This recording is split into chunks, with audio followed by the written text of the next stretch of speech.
Well, hi there. My name's Matthew Saunders, and the first thing I'd like to do is thank the Drupal Camp Florida people for inviting me to talk. I've included my contact information here, so if anybody wants to get in touch with me, any of these items or anything like that, feel free to reach out. I've been part of the Drupal community since 2006. I attended my first DrupalCon in 2007. I'm one of the founders of Drupal Camp Colorado, and I know that it was said this morning that this is the longest continually running camp. That's not true. Ours is. We've been going for 18 years. I sat on the Drupal Association Board of Directors for about 2.5 years. I helped found the event organizers working group, and I'm one of the founders and currently the chair of Drupal Colorado Incorporated. I'm currently working fractionally through my consultancy with a variety of different groups, including the Blue Fly Collective. If you want one of those stickers, just ask. Next for Autism as a mentor and an advisor. I'm also working on their curriculum right now, and TechSoup's quad program. And before I left Pfizer this year, I helped found their Neurodiversity colleague community group, and I was the host of the podcast there that was focused on neurodiversity called The Rabbit Hole.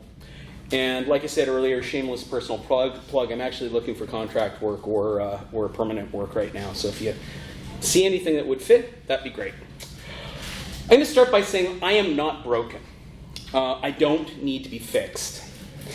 I knew since I was small that I was different, and we didn't call it neurodivergence back then or learning differences. People like me were called learning disabled.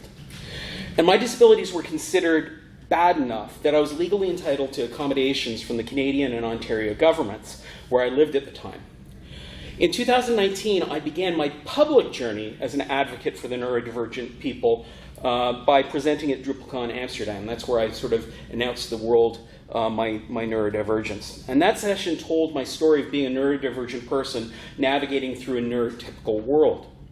I'd spent quite a few years at that point researching my own daughter's challenges. We adopted her from social services at the age of 5. And her experiences before she came to us were really traumatic. I read, went to classes and seminars because I needed to understand as much as I could about her neurodivergence so I could be her advocate. Doing this research led to light bulb after light bulb after light bulb going off in my own head as I recognized a lot about myself. And in a very real way, if it hadn't been for my daughter, I would have just continued just barely coping, and I never would have understood my own ADHD and dyslexia. And I certainly wouldn't have come to the explosive realization that I was on the autism spectrum. Now for me, I figured out most of my coping mechanisms by the time I went to university in 1989. But I didn't really understand why I was different until much later. And these personal epiphanies really started in 2005, and they continue today as I continue researching. So I spent a good chunk of my time engaged in my own self-understanding. In that Amsterdam presentation, I talked about my journey to being a technology leader despite these challenges. And a significant reason for my journey's challenges was a lack of diagnosis of my cognitive differences. I'm lucky because my parents saved most of the diagnostic documents that were prepared for me in the 1970s and 80s. And what this practically means is that I've been able to filter those documents through the lens of 21st century understanding of mental health morbidities. And I also want to say that this is my lived experience. I'm sharing my insights into what's worked for me and where my primary struggles have landed. And while there are recognizable patterns for folks who are neurodivergent, every single one of us is different. That said, I've tried to generalize my observations. And using this filter, I'm going to talk about universal design and how it can be feathered into our lives and our workplaces. So, what is neurodiversity or neurodivergence? Harvard Health Publishing writes, neurodiversity describes the idea that people experience and interact the world around them in many different ways. And there's no one right way of thinking, learning, and behaving. And differences should not be viewed as deficits. When we talk about a spectrum, we're really talking about a vast variety of ways that people are. And in fact, teams that mix neurodiverse and neurotypical people tend to be the highest functioning teams. So when I talk about differences, I will typically approach them from a strengths-based lens rather than focus on deficits. And I want to share some shocking statistics about the overall community, but I also want to talk about strengths. So 30 to 40% of neurodivergent people and up to 85% of people on the autism spectrum who are college educated struggle with unemployment. Neurodiversity includes many different conditions, though, each with its own strengths. For example, those on the autism spectrum are often known for concentration, fine detail process, and topical obsessions. People with ADHD are often able to hyperfocus, are creative and authentic. Dyslexics tend to be visual thinkers, who are often very creative as well, and so on.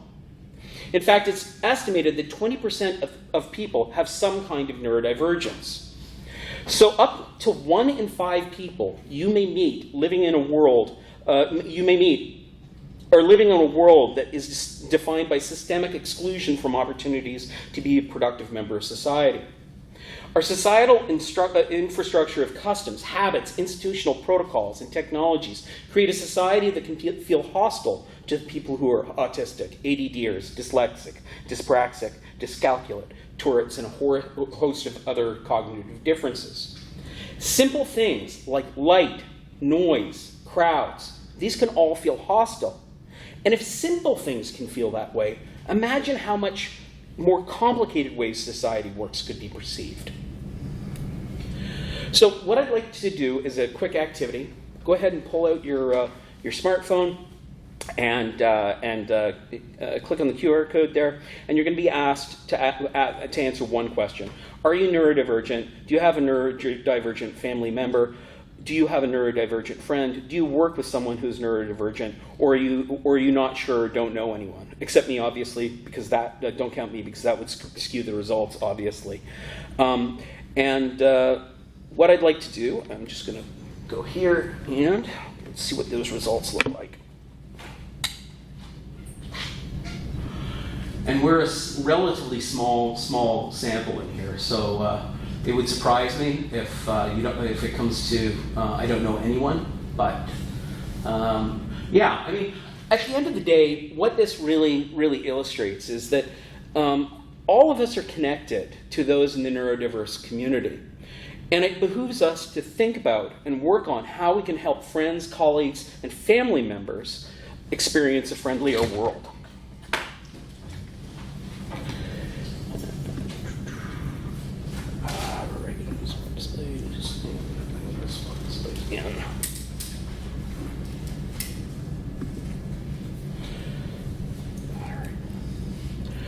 So that brings me to universal design.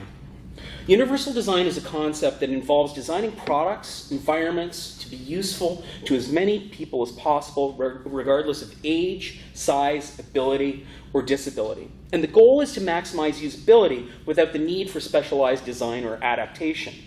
Universal design can be applied to many things, including buildings, services, tools, learning strategies, and physical spaces. It focuses on equity in design. So as we go through some of my lived experiences, I'd love for you to think about how universal design applied or didn't apply. And I promise you, because of the era that I grew up in, there wasn't a heck of a lot of it. Universal design goes a long way to creating an environment of psychological safety. Psychological safety means that team members feel safe to take risks, ask questions, and express their thoughts without fear of ridicule or punishment. For neurodiverse teams, this is even more critical because many neurodivergent individuals, autistic, ADHD, dyslexic, etc., have experienced past exclusion, misunderstandings, or negative workplace interactions. By fostering psychological safety, organizations can unlock creativity, innovation, and productivity while making sure that every team member thrives. As a child, I was diagnosed with a reversal problem with an extremely short attention span, anger issues, and inflexibility, and I was labeled as being oppositional. Abrupt, sudden noises are painful to me. I experience sensory overload very easily, and it was observed that my visual motor integration was poor. In the 1970s, there wasn't the vocabulary, the sophistication, or understanding to really define my challenges. But in today's terms, I would have been diagnosed differently. I would have been diagnosed with dyslexia, attention deficit hyperactivity disorder, and autism spectrum. I grew up in Canada, and autism wasn't recognized there until 1980. And even so, I wouldn't have fit that diagnosis for that time period because it was used to describe significant deficits. I couldn't have been diagnosed in Canada until the 1990s, and by then I'd already finished high school. When I was 3, I had a little red tricycle that I adored. I would beg my parents to put me on the saddle, and once I was sitting on it, I would just sit there and scream. My parents couldn't figure out why it was that I would just sit there and holler at the top of my lungs, and it took me over a year to learn how to ride that tricycle. In 1977, I was identified educationally as a high-risk child due to delays in eye-hand coordination, spatial relations, motor skills, and visual memory. And this is the reason I would scream. I couldn't make my legs turn the front wheel. Now, the point to this is that people on the spectrum can, it's not everybody, but they can anger quickly, and they can have difficulty calming themselves. And we need to learn skills to cope with that increase in irritability. But first, we have to be able to identify those emotions.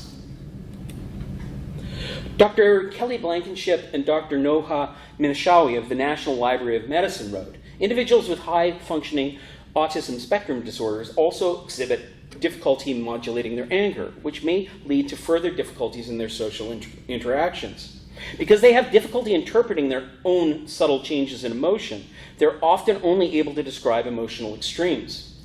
I simply couldn't express my frustration in a normal way, and this led to extreme outbursts. My emotions either seemed elated or they seemed extremely angry. There didn't seem to be much in between. And this would follow me all the way into my teenage years. I had very few friends because they couldn't identify with me. And as a young boy, I would often get into verbal and sometimes physical altercations with my peers, despite being very small for my age. I'd become enraged if I felt I or others were being wronged or insulted. In grades 7 and 8, in an attempt to sort out my learning difficulties, but also cater to my intelligence, I ended up being enrolled in both the gifted and the remedial programs at the same time. This meant I didn't fit in anywhere. I didn't fit in with the remedial kids because I was in the gifted program. I didn't fit in with the gifted kids because I was in the remedial program, and kids that were in regular classes didn't want to have anything to do with either. So for me, it was an extremely lonely time. And that ran all its way through high school. This had social impacts of its own that really didn't resolve until university. However, it did save me from being relegated solely to the remedial program, and this strategy likely saved me from a life of being dependent on others. As I got older, I was baffled by how people reacted to me, and I wanted to figure out why I had trouble making and keeping friends. What worked for me ultimately was in-the-moment journaling. When I found myself feeling angry or sad or excited or happy, I would stop, take a deep breath, and identify where those emotions were coming from. I kept a small notebook with me for a significant time, and I would journal in the moment. I needed to start understanding cause and effect. I needed to pinpoint why I felt angry or happy or sad. I delayed going to university until I was 20, which gave me time to identify my self-destructive behaviors.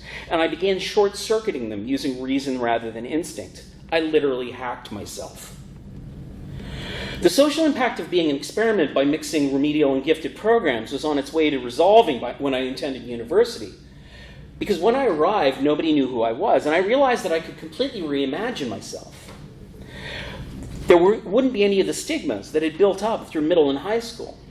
At Bishop's University, I learned that you could define yourself and create your own identity. And I learned that when you're redefining yourself, you can fake it until you make it. That exercise of writing down what I was feeling, when, why, allowed me to flourish both academically and socially during this time. People liked me, perhaps for the first time in my life. And I would note that when I have these feelings of anger, they're almost never directed personally to another. And when they fade, it happens so quickly. I have no feeling of animosity towards the people that it might have seemed that the anger was directed. And this can be extremely confusing for other persons that you don't understand, because they don't understand how somebody can 180 so quickly.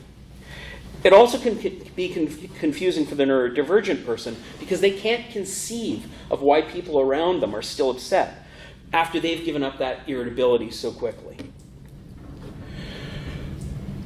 When you work with those on the spectrum, please consider that their feelings can manifest differently than yours. They may feel deeply about things that you wouldn't expect. Avoid approaching this as overreaction. It just makes the person feel dismissed, and those feelings are valid. They are real. If you're in a long-term professional or personal relation with somebody who's neurodivergent, learn what triggers are likely to lead to extremes. You can help an awful lot just by understanding and helping the person regulate at home or in the workplace. Universal design would encourage workplaces to allow for remote work, hybrid work, rooms where a person can isolate in the quiet and perhaps lower the lighting, or perhaps provide noise-canceling headphones for workers. But I experience the same extremes in emotion on the other end too, joy. The Asperger Autism Network writes, many feelings such as fear, anger, and joy seem to be experienced more intensely by those with Asperger profiles than by average people. In addition, some individuals with Asperger profiles report that they deeply internalize others' feelings. So if someone else is upset, they quickly find themselves becoming upset. I feel joy unbelievably deeply. I remember singing as a choir boy in places like St. John the Divine in New York City, becoming overwhelmed with joy. I've been to two DrupalCons in Barcelona and I attended La Mersa Festival at both. Both times I stood under the street-level fireworks and it was like I was absorbing joy directly from the action. I'm certified as a scuba diver, and this is bordered on an obsession, if I'm honest, which is very common for people on the autism spectrum. But I feel pure joy when I'm underwater, the pressure pushing in on my body like a full body weight blanket, the silence except for my own air escaping from my regulator as I exhale, and the common sign language that's used by all divers everywhere in the world that makes intentions completely clear. Which brings me to another point. Autistic people often show affection by sharing their special interests with others and will explain these passions in great detail. They often invite those they care for to participate in these activities. So if you have a friend who's bubbling with excitement and sharing with you something esoteric, it could be that they simply really, really like you and they want you to feel what they're feeling.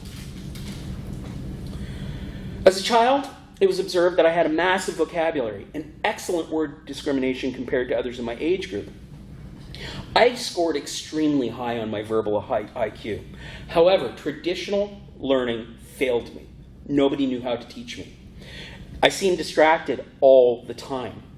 It was recommended that you treat Matthew as if he was hard of hearing and maintain eye contact while giving oral instructions. Good God, the eye contact?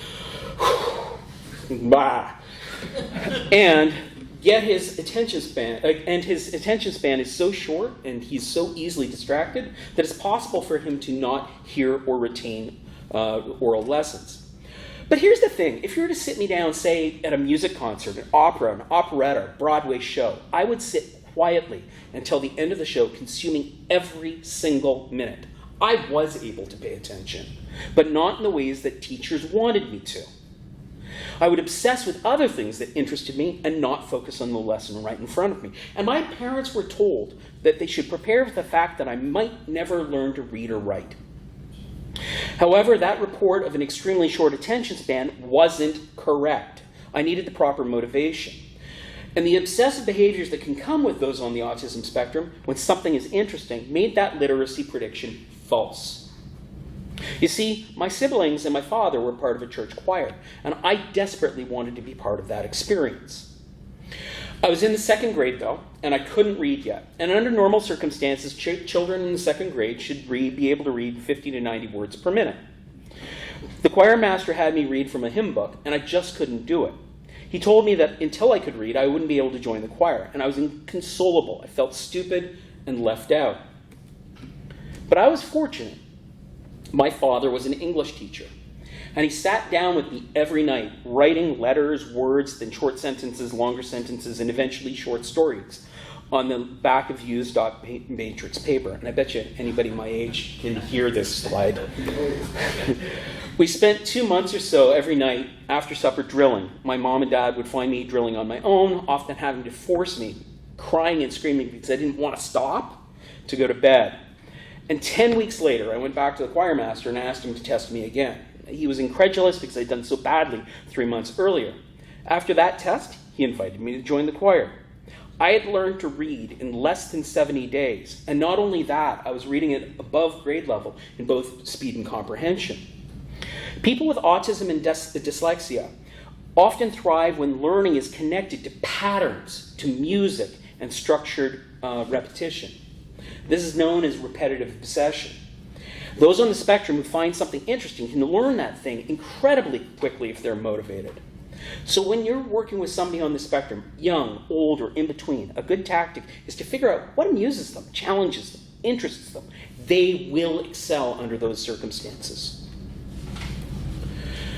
I had behavioral issues, which included some pretty angry outbursts.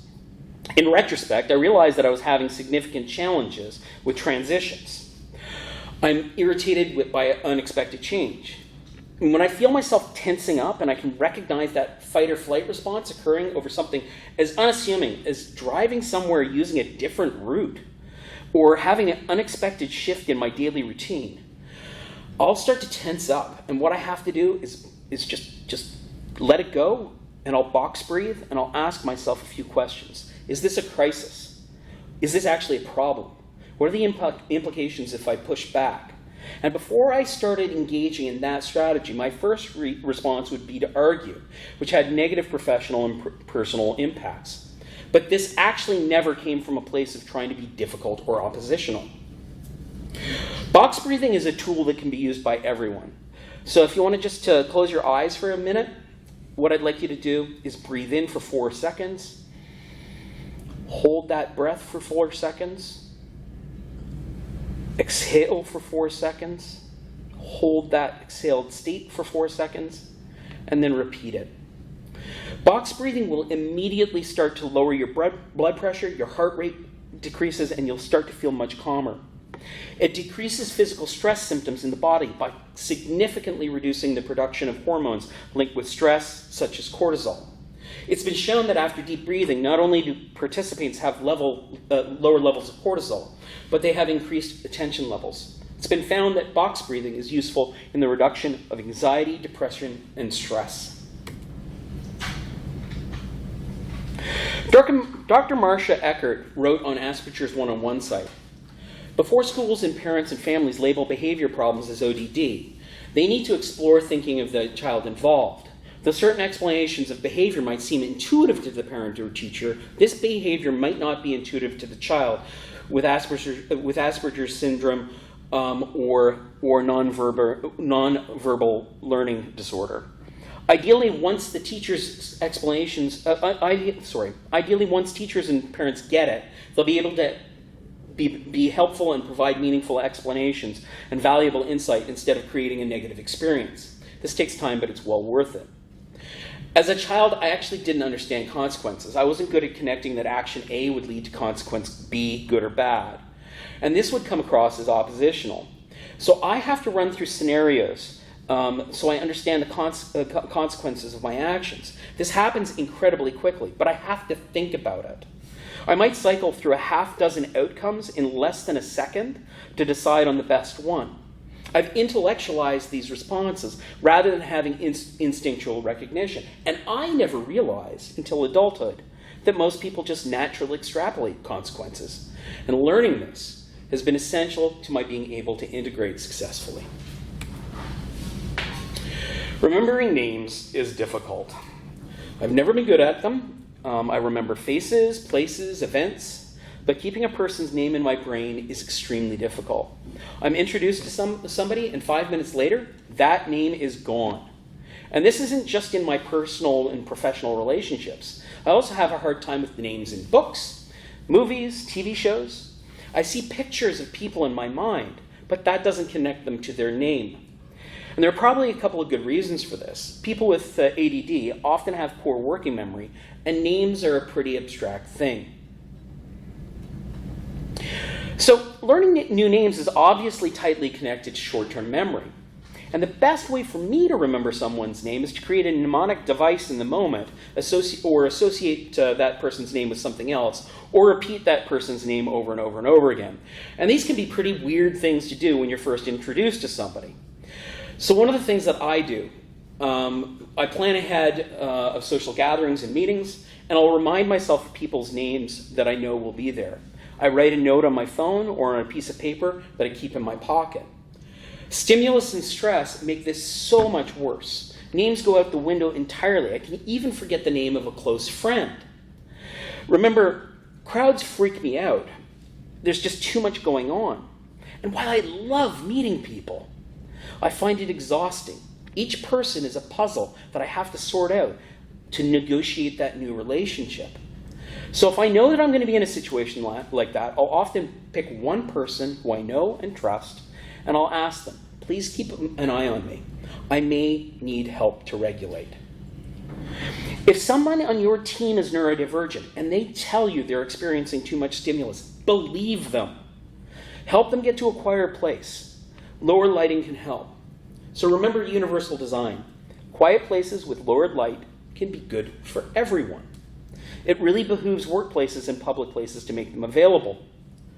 Last year I was at the Tate Modern in London, and they're doing it right. All over the Modern, there were rooms where you could go and get a quiet moment. Time blindness. This is a thing that can be both a symptom of ADHD and those on the autism spectrum. When I was about 12, my father was writing the Ottawa Board of Education, trying to get additional help for me. And one of the things that he wrote was, Matthew has no proper sense of time. It took him a very long time to understand yesterday, today, and tomorrow. He has no notion of days, years, or months, or getting to somewhere on time. This is still largely true. I have to go overboard to make sure that I have calendar reminders set up to get me to places on time. I can't estimate how long it's going to take me to go from point A to point B. I often use a smartphone with maps to find that out. And then I'll set multiple alerts on my phone to make sure that I do the right thing at the right time. I can struggle with time management, so I overcompensate and start tasks really early. When I find something interesting, I can hyper-focus and I might miss meals. I'll often look at the clock and wonder where the time went. I actually don't really feel the passage of time. Ironically, this has made me a good project manager because I've had to learn to overcompensate. So what to do? First of all, wear a watch. And if you have a smartwatch, set a haptic alarm every hour on the hour during the day. That gives you a rhythm to follow. Have clocks in multiple rooms. Use technology to prompt you, like phone alarms, HomePods, Google Home, or Alexa. Use a stopwatch to time tasks you know you'll do repeatedly, so you can intellectualize setting up alerts when you need to start to do that task. My anxiety levels go through the roof when I realize I'm imminently going to be late, and that dysregulates me. I make mistakes during those times if I don't force myself into self-regulation by using fidgets or box breathing. Things like finding a parking spot with tight time constraints can unhinge me, lowering my cognitive skills. As a result, I overcompensate. I always plan to be early. I give myself a 30-minute buffer. If you give yourself enough time to regulate when you get to somewhere new, it gives you the time to sort of decompress. And you might need to play around with it. Is 15 minutes enough? Do you need more? Do you always need to do certain tasks when you arrive somewhere? Plan for all of it, because you can use your intellect to compensate. When I was little, I also had no sense of distance. I would run halfway up the front yard if I saw a car coming in the street to avoid it. And at 12, I was still considered a hazard to myself and others because I wasn't good at judging how far something was away. My eye-hand coordination was poor, and I didn't have a sense of my own physical space. Back in the 1970s and 1980s, nobody could have possibly made the connection between my short-sightedness, poor binocular vision, astigmatism, and ADHD. Because if you remember, I was telling you earlier, ADD wasn't added to the DSM until 1980, and ADHD until 1987. However, many ADD and ADHD symptoms are shared by binocular vision dysfunction. This is the lack of ability to properly focus because the eyes are misaligned. So in the 1970s, I was misdiagnosed with this and wore a patch over one eye to try to fix it. I wish I could have said, that, I look like a pirate. But the truth was, I looked like a dweeb with a stick-on patch. So just because I was trying to overcompensate, trying to understand the space I occupied, it was misunderstood, and I ended up wearing a patch that wasn't going to solve the problem. And I have another bit of disconnected data that couldn't have been understood at the time. You see, I have astigmatism, and I'm red-green colorblind. Arvo Journals reports 33% of the general public has astigmatism. 73% of those on the autism spectrum have it. The National Library of Medicine reports about 8% of males have color blindness. When you look at that, at those on the autism spectrum, that jumps to roughly 30%, over 3.5 times more prevalent. And the medical community didn't make that connection of color blindness and astigmatism to autism until about 2017. All of this is to say I'm directionally blind. I have spatial impairments. And this is related to my dyslexia. I have troubles with left and right, and even more difficulty with compass points. If someone gives me directions to go north on 1st Street and then travel west on Green Avenue, it is guaranteed to get me lost. I operate best with landmarks. So again, I give myself extra time to get to places, and that typically helps. And the advent of smartphones with talking maps has been a blessing. Shortly after I moved to Colorado to start my first professional job, I discovered a lump in my left testicle. That lump tripled in size over the space of about 15 days, and I needed surgery and chemotherapy. The chemo was pretty painful at times, and to this day my hearing is affected. I have neuropathy in my fingertips and permanent tinnitus in both ears. It was intense. I was in the doctor's office taking chemo through a port installed in my chest pretty much every weekday for more than 2 months. But even the cancer can be linked to my neurodivergence. In 2017, European Association of Urology made the connection between the prevalence of testicular cancer and learning disabilities. The work's lead author, Dr. Mehran Ashfar, said, "We have found that people with learning disabilities are not only more likely to develop testicular cancer, but are far more likely to die from it than the general public. And people with learning difficulties are 4 times more likely to die of testicular cancer than the general population." For me, this was another data point connecting a lot of dots. When I finished high school, I wasn't ready to go to university. I wasn't mature enough, and I didn't have enough self-awareness. High school had been extremely difficult.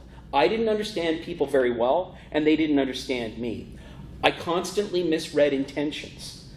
And that led to a lot of bullying.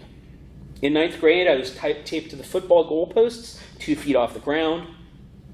Later during high school, my locker was broken into, and a snake, a couple of crayfish, and a fetal pig from the biology lab were left in there stinking of formaldehyde. That stigma from junior high, being in the gifted and talented program and the remedial program at the same time, had followed me. I was alone, bullied, and largely without a tribe. And for me, every success since then has been colored with somebody's going to figure out that I'm worthless. And this all led to imposter syndrome. I worked in a coffee shop at the same time, and I was really adrift. Neither my parents nor I had any idea what was to come next. I half-heartedly engaged in that job. I was deeply sad. I felt like a fake, a fraud, and useless. This was when I was doing that journaling. But things were about to change. My father saw an advertisement in the local newspaper for a tiny liberal arts university in the eastern townships of Quebec. The school is nestled on the convergence of 2 rivers. It was established in 1843, with much of the architecture reflecting its affiliation with Oxford and Cambridge.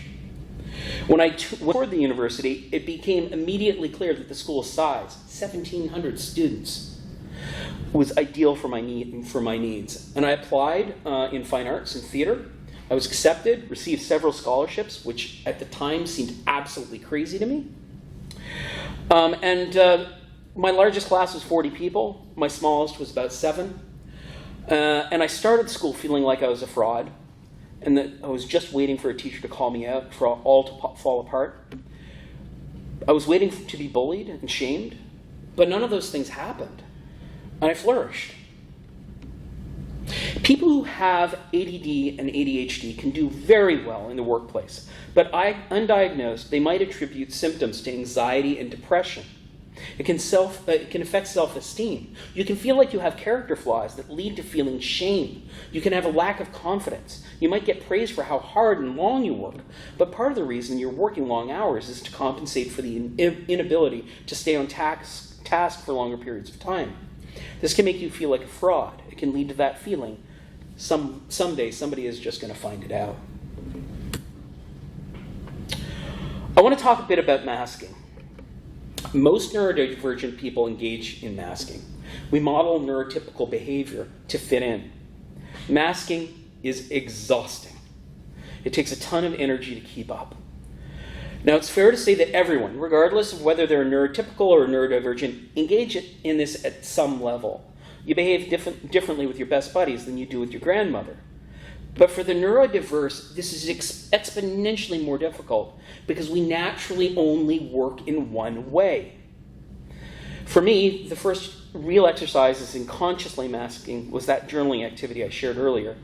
But when I was at college, I took acting classes as part of my undergrad, and that helped me learn to mask even better. Most people who are neurodivergent who engage in masking, unfortunately, aren't living their full authentic selves.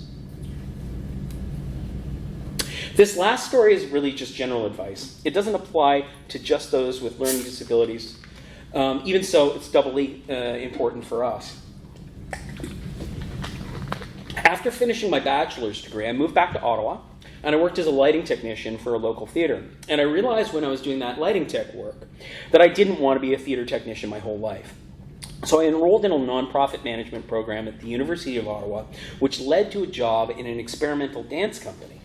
I'd also applied to go to grad school in Virginia and complete a Master of Fine Arts focused on arts marketing.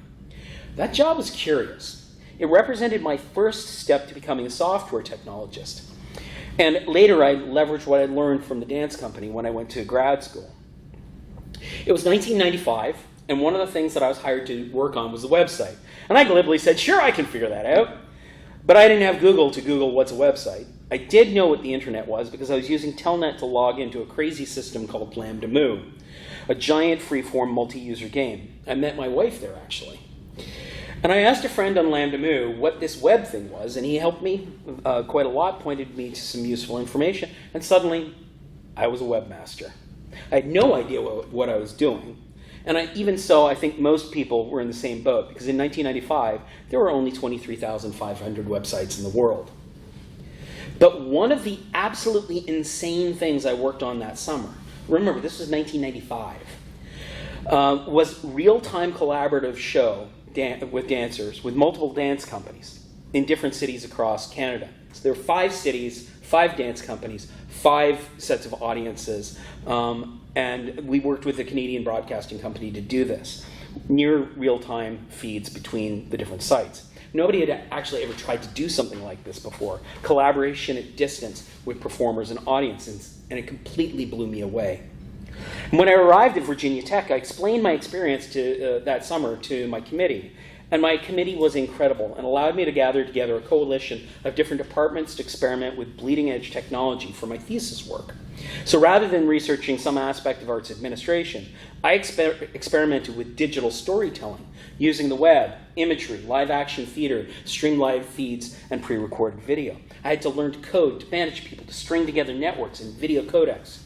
The boy that wasn't supposed to learn to read or write had transformed into a technologist. All of this led me to working with the university after graduating, teaching copyright law, videography, and developing the first database-driven tourism website with the Virginia Tourism Board. This was all going on in 1998. So never be frightened to ask for what you need and want.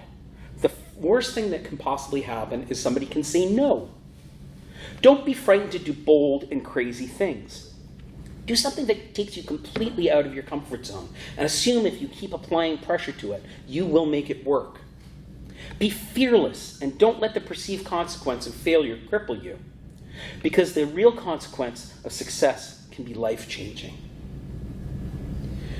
I was afraid to start talking about my own personal mental health challenges. I was frightened to discuss my learning disabilities. My neurodivergency was something I heavily masked. I didn't want to be different. I didn't want to be perceived as being different. I didn't want my professional career or my personal relationships to be prejudiced or worse, destroyed because of these aspects of myself. When I was a child through the school of hard knocks, I learned to hide this part of me. I learned I should put it away in a safe little corner and protect it like they were dirty little secrets. Becoming a dad changed that, though, because I had to talk about some of these things as my daughter's advocate. We adopted her through the foster care system because there are so many abandoned children in the U.S. that need parents. She's 5 years old when we adopted her, and she had had a very difficult first few years of her life. A lot of emotional problems that in many ways mirrored my own masked challenges. And I wouldn't have understood my own challenges if I hadn't been confronted with hers, and I had to learn everything that I could about reactive attachment disorder, ADHD, post-traumatic stress disorder, and bipolar disorder. If it hadn't been for my daughter, I would have just continued coping, and I never really would have understood my own ADHD and dyslexia. And I certainly wouldn't have had the realization that I was on the autism spectrum, and I never would have had the courage to talk about any of these things publicly. I have a few last takeaways before I pause for questions. The CDC reports that 1 in 36 children are diagnosed with autism. An analysis from Empathizer on software engineers reported 400% higher prevalence than that than the general population. So think about that. What the implication of that is. Likewise, the CD reports 9.8% of children are diagnosed with ADHD, and up to 20% of people have dyslexia. So overall, the prevalence of neurodivergence hovers around 20% of the population, maybe a little bit higher than that.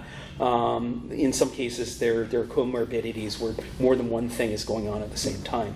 So you have these people in your life. Some of them are masking. You might not even know who all of them are.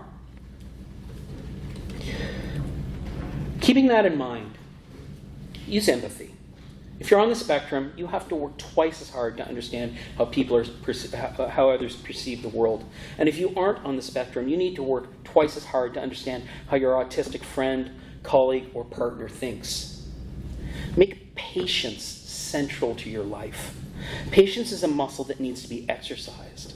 Those with ADHD and autism can become irritable more easily than neurotypical people, and it can lead to outbreaks of anger.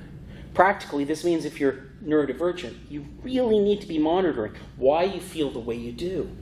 And if you're neurotypical, help your friend by watching out for warning signs or triggers. Kindness should be your go-to, even when you're feeling upset. Assume people are approaching a situation or a problem with good intentions unless they prove otherwise. Be kind. A lot of my research came from these two books. They are awesome. The Neurodiversity Edge is a tremendous book that explores the economics of hiring neurodiverse people.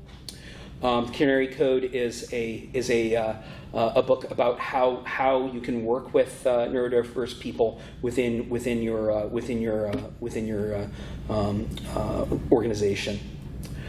Some of this presentation was based on a YouTube series that I've been working on. If you're interested in watching it, you can find it at bit.ly/myneurodivergentbrain or by scanning the QR code. And I'm working on a presentation right now called the Neurodivergent Superpower, and I'll be giving that talk at DrupalCon in Atlanta. It'll be discussing the economic imperative of employing and retaining neurodivergent workers as our population continues to age and our birth rates continue to decline. Thank you very much for listening, and I think I've got about a minute and a half, maybe. Well, if you want to stick around longer than that to answer some questions,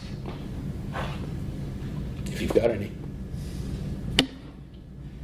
Oh. This was wonderful, thank you. All right. Thank you so much. I called Morgan my patience barometer. Yeah, do you? Yeah.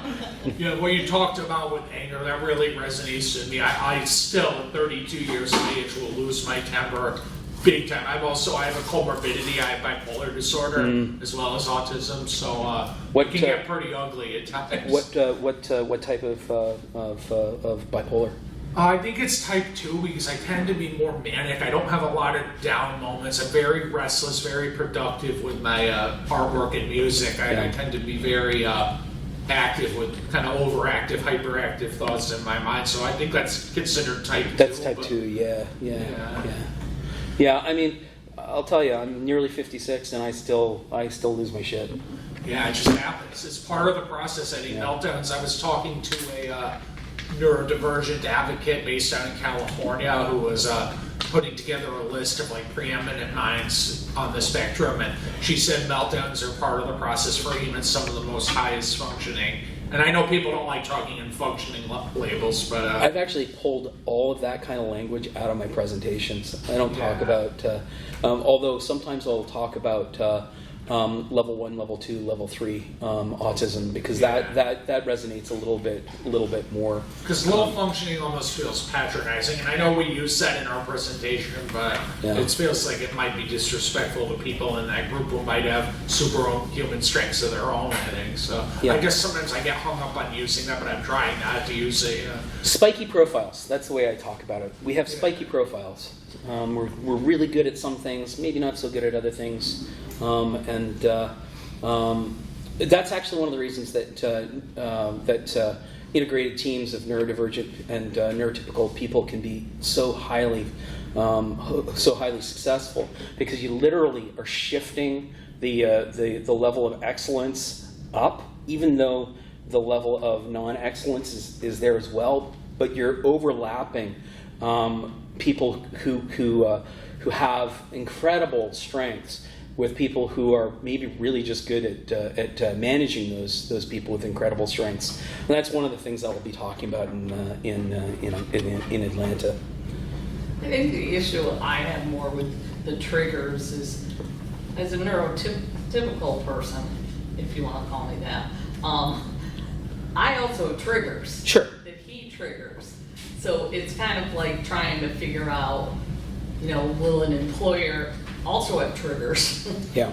And say, I don't, I want to leave the room now because he's talking nonstop, and how do you, and he could be triggered by. It feels like it's disrespectful. Yeah. So I'm talking, like you said, about a special interest. So Like both have to learn. I'll talk about music, like some of my favorite bands or favorite artists, or some of the animated series that I watch. I'll talk about it for like 30 minutes straight if you let me. I'm the same with scuba diving. You can. So it's kind of like, if she gets frustrated, she's like, I've heard this story already. Huh? You're looking for a dive buddy. So I actually tried to organize a group dive before the camp started, and people didn't respond. And I ended up going to Crystal River on my own, and did hired a guide to take me down the Rainbow River, because Friday was a terrible day, in terms of conditions. Conditions were awful. I was going to go to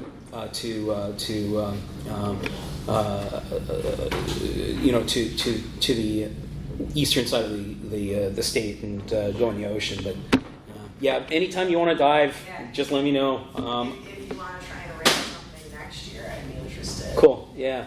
And if you're going to be in Atlanta, there's a group of us going to the Georgia Aquarium. I should Thank you. Yeah. Great. All right. Thank you very much. Thank you.